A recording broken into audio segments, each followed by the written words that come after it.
Hi, it's me, Jennifer. I hope you enjoy this demo video as much as I do. It's about migrating solutions from one environment to another utilizing environment variables. So here we are in a flow. We are going to migrate this and its container solution to the new environment. The flow is called NVVAR test flow. We are going to manually trigger this flow. The next action is a list rows from selected environment. This enables us to select the environment of our choosing. The one I have chosen is testing one. We are going to put the environment variable in here. I am filtering using some OData query code. The next action is update a row in selected environment. And again, I have chosen the testing one environment as this is currently the original solution. We are going to put the environment variable in here.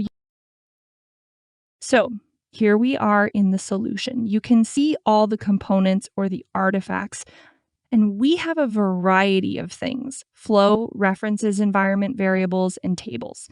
So here is the environment variable we are going to be using to enable us to select which environment we are operating in. If I click on it, it opens in the right-hand pane and enables us to edit it.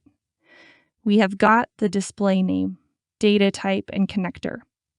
The current value for the current environment is testing one. I have entered the default value as empty.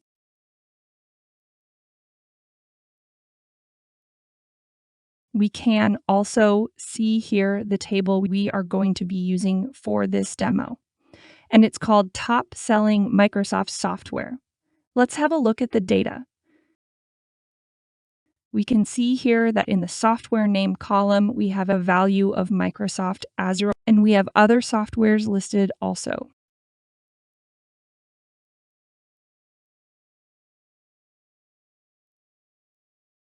So back in the flow, let's now change the inputted values with our environment variable.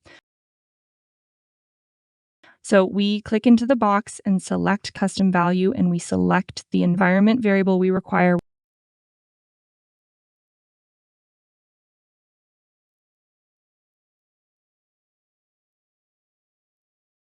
We have completed that, but we have another action to do this for.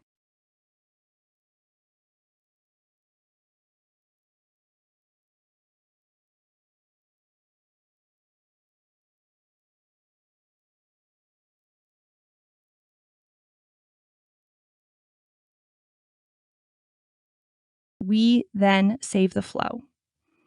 The next task we have to do is to deploy our solution containing the flow and the table to the next environment.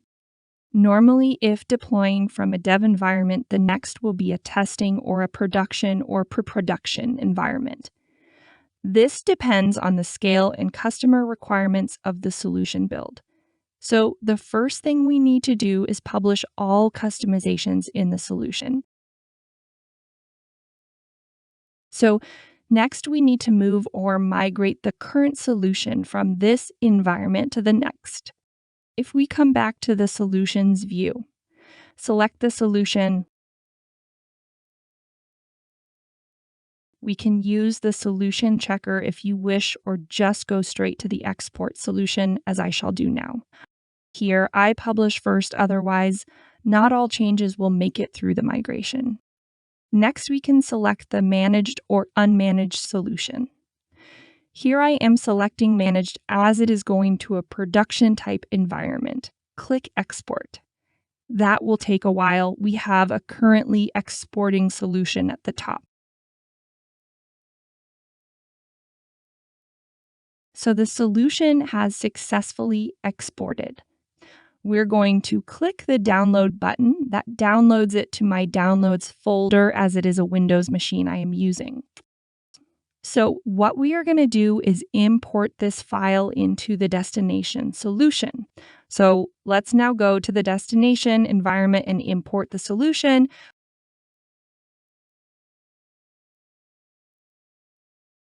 We click on the import solution and then browse to the download folder and select the exported .zip. Then hit next.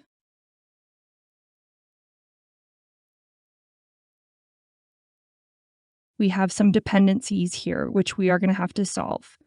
Back in the source solution, I make the correction and again, republish.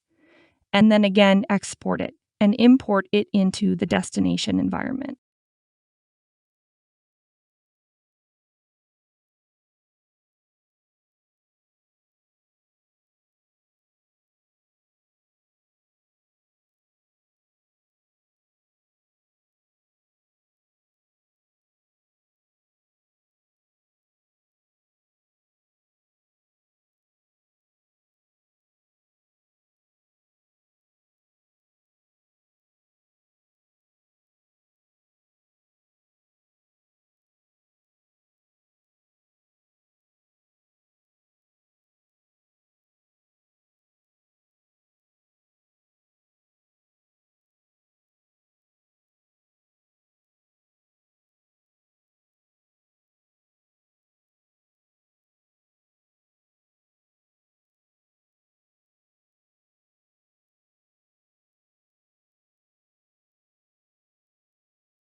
Now, it is on this second import attempt that we are given the option to select the environment name within the value selector of the environment variable. The other two variables shown are the SharePoint library and SharePoint list, which we are not going to change for this demo.